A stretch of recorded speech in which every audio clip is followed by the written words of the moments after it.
All right, Christians, for who thinks the gospel is 1 Corinthians 15, 1 through 4, y'all seem to miss verse 2. The second half of verse 2. What does it say? It says, by which you are saved, if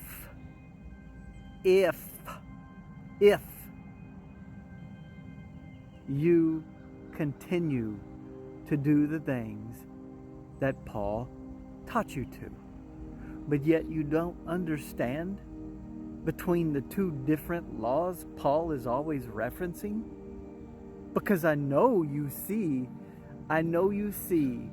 the contradictions in Paul's writings. That's why most of you, or some of you, there are people, Paul deniers out there, they do it because there's contradictions to you. But you don't realize he's speaking of two different laws there. But he uses the same word. And again, this was done to weed out the wheat and the tares.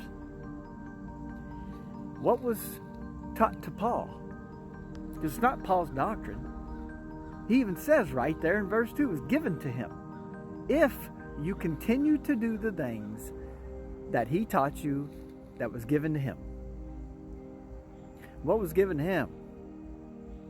By Yeshua and the other apostles. He was preaching repentance to the Holy Covenant. Ephesians even tells you. That's part of Paul's writings. Ephesians 2, 10 through 12. Because the Christians y'all also like to just read verse 8 and 9 and then stop. And that's it. See? Look what 8, 9 says. Well, go ahead and read verse 10, 11, and 12. It's two covenants of promise. The 10 Commandments. And the other covenant with promise was the Rainbow Covenant, where God promised he would never flood the earth again, but come back and judge it with fire. Then you got Isaiah 66, 15 through 17, where that is a little snippet of some of the stuff he's going to judge with fire. So your whole gospel, your whole 1 Corinthians 15 gospel, you're basing your entire thing on a belief. Just believe. Well, great. James 2, verse 19 and 20 says, even the demons tremble. They believe and tremble. That's great. Then he goes right into works. Well, what's the works? Oh, we're not saved by works. Oh, really? So doing the commandments, keeping the commandments is not your work? Fulfilling the royal law is not your work? You got it all wrong, man. All y'all have been lied to your whole life. It's okay. It sucks. I know. But just because you may have been lied to doesn't mean you have to immediately just go, oh, I'm not right. I'm not listening to anything else. Like, that's cognitive dissonance, man. That's pride. Get rid of your pride and realize we've all been misled. It sucks. Nobody likes to be lied to. Nobody likes to be deceived. Nobody likes to be tricked. It's not fun.